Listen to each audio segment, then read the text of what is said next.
കണ്ണനെ ഉരലിൽ കെട്ടിയ കഥ.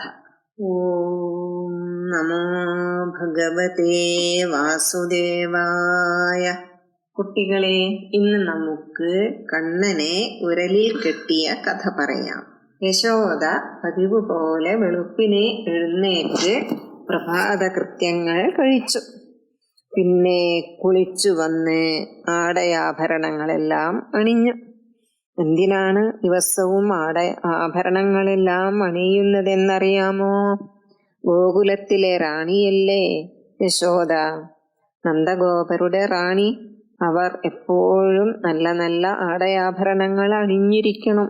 പിന്നീട് യശോദ പൂജാമുറിയിൽ പോയി ഭഗവാന് പൂജയും പ്രാർത്ഥനയും കഴിച്ചു പുറത്തു വന്നു.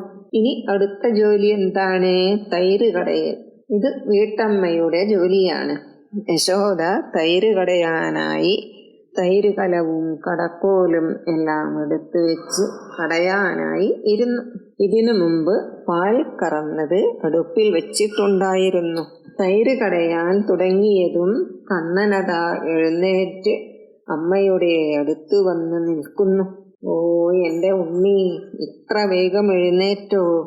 കണ്ണന് എന്താ വേണ്ടത് എന്ന് ചോദിച്ചു. എനിക്ക് വിശക്കുന്നു, വെണ്ണ താ എന്ന് പറഞ്ഞു കണ്ണൻ. വെണ്ണ താ വെണ്ണ താ എന്ന് പറഞ്ഞ് ശല്യപ്പെടുത്തിക്കൊണ്ടിരുന്നു കണ്ണൻ. അയ്യോ കണ്ണ, ഇനിയും വെണ്ണ കൂടിയിട്ടില്ല. വെണ്ണ കൂടി വരട്ടെ, എനിക്ക് എത്ര വേണമെങ്കിലും വെണ്ണ തരാം. ഇപ്പോൾ കുറച്ചു നേരം വെറുതെ ഇരിക്കേ എന്ന് പറഞ്ഞു. ഇത് പറഞ്ഞ് യശോദ അടുപ്പിൽ വെച്ച പാൽ ഇറക്കി വെക്കാൻ പോയി. വെറുതെ ഇരിക്കാൻ പറഞ്ഞത് കണ്ണന് ഇഷ്ടമായിപ്പെട്ടില്ല. കുട്ടിയല്ലേ, ദേഷ്യം വരുമല്ലോ. അതിന് അമ്മയെ ദേഷ്യം പിടിപ്പിക്കാൻ ഇനി എന്താ ചെയ്യുക എന്ന് ആലോചിച്ചു. അപ്പോൾ അവിടെ കണ്ട കല്ല് എടുത്ത് തൈര് കലത്തിന്റെ മുകളിലിട്ടു. തൈര് കലം പൊട്ടി അവിടെയെല്ലാം വെണ്ണയും തൈരും ഒഴുകി. അമ്മ തിരിച്ചു വരുന്നതിനുള്ളിൽ കുറച്ച് വെണ്ണയും എടുത്ത് തിന്ന് കുറച്ച് പൂച്ചയ്ക്കും മറ്റു കൂട്ടുകാർക്കും കൊടുത്തു. എന്നിട്ട് ഒരു മൂലയിൽ പോയി ഒളിച്ചിരുന്നു. യശോദ തിരിച്ചു വന്ന് നോക്കിയപ്പോൾ നിലത്തെല്ലാം തൈര് പരന്നു കിടക്കുന്നു. വെണ്ണ കൊടുക്കാത്ത ദേഷ്യത്തിന് കണ്ണൻ ചെയ്തതാണിതെന്ന് യശോദയ്ക്ക് മനസ്സിലായി. യശോദ ഒരു വടിയെടുത്ത് കണ്ണനെ വിളിച്ച് നടന്നു. എവിടെയും കാണുന്നില്ല.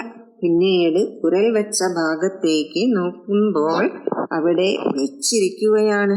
യശോദ പിടിക്കാൻ ഓടിയപ്പോൾ കണ്ണൻ അവിടെ നിന്നും ചാടി ഓടി. യശോദ പിന്നാലെ ഓടി. ഓടി ഓടി യശോദ തളർന്നു. കണ്ണന് അത് കണ്ടപ്പോൾ സങ്കടം വന്നു. കണ്ണൻ അമ്മയുടെ അടുത്ത് വന്ന് ഒന്നും മിണ്ടാതെ തിരിഞ്ഞു നിന്നു. യശോദയ്ക്ക് അറിയില്ല അമ്മ എന്നെ പിടിച്ചോ എന്ന് പറഞ്ഞ് നിന്നതാണ് എന്ന്. യശോദ കണ്ണനെ പിടിച്ചു. പക്ഷേ അടിക്കാൻ തോന്നിയില്ല. എങ്കിലും ചെയ്ത തെറ്റിന് ശിക്ഷ കൊടുക്കണമല്ലോ. അതുകൊണ്ട് ഉരലിനടുത്ത് കൊണ്ടുപോയി ഒരു കയറെടുത്ത് ഉരലിനോട് ചേർത്ത് കണ്ണനെ കെട്ടിയിടാൻ തുടങ്ങി. പക്ഷേ കയറിന് നീളം പോരാ. എത്ര കയറുകൾ ചേർത്ത് കെട്ടിയിട്ടും ആദ്യത്തെ പോലെ 2 വിരലിനത്ര കയർ ഇനിയും വേണം. യശോദ തളർന്നു. ഇത് കണ്ടപ്പോൾ കണ്ണൻ അമ്മയ്ക്ക് കെട്ടാൻ പാകത്തിൽ ചെറുതായി നിന്നു കൊടുത്തു. ഇതെല്ലാം കേൾക്കുമ്പോൾ ആശ്ചര്യം തോന്നുന്നില്ലേ? ഭഗവാന്റെ ഓരോ ലീലകളാണിത്. പിന്നീട് യശോദ കെട്ടിയിട്ട് ഇങ്ങനെ പറഞ്ഞു, ഇനി നീ ഇവിടെ ഇരിക്ക്. നിനക്ക് വികൃതി വല്ലാതെ കൂടുന്നുണ്ട്. അതിനുള്ള ശിക്ഷയാണ് ഇത് എന്ന് പറഞ്ഞ് യശോദ അവിടെ നിന്ന് പോയി. അമ്മ അവിടെ നിന്ന് മാറിയതും കണ്ണൻ എന്ത് ചെയ്തെന്നറിയാമോ? കുറച്ചകലെയായി പഴക്കം ചെന്ന 2 മരുതുമരങ്ങൾ ഉണ്ടായിരുന്നു. കണ്ണന് ഒരു കുസൃതി തോന്നി. ഉരലും വലിച്ച് ആ മരങ്ങളുടെ അടുത്തേക്ക് പോയി. മരങ്ങളുടെ ഇടയിൽ കൂടി ഉരലും വലിച്ചു കൊണ്ട് നടന്നു കണ്ണൻ. ഉരലാണെങ്കിൽ മരങ്ങളിൽ തട്ടി. അവിടെ നിന്ന് കണ്ണൻ വലിച്ചുകൊണ്ടേയിരുന്നു. ഉരൽ പോകുന്നില്ല. പക്ഷേ ആ മരങ്ങൾ രണ്ടും വേരോടെ പൊട്ടി വീണു. അപ്പോൾ അതിൽ നിന്നും ദേവന്മാരെ പോലെ 2 തേജസ്വികളായ 2 ആളുകൾ വന്നു. അവർ ആരായിരുന്നുവെന്ന് അറിയണ്ടേ? അവരാണ് വൈശ്രവണന്റെ, അതായത് കുബേരന്റെ മക്കളായ നളകൂബരനും മണിഗ്രീവനും. കഥ ഇഷ്ടമായോ മക്കളെ? അങ്ങനെ കണ്ണന് ദാമോദരൻ എന്ന പേര് കിട്ടി. ദാമം എന്നാൽ കയറ്, കയറ് കൊണ്ട് ഉദരത്തിൽ കെട്ടിയവൻ. ഉദരം എന്നാൽ വയറ്.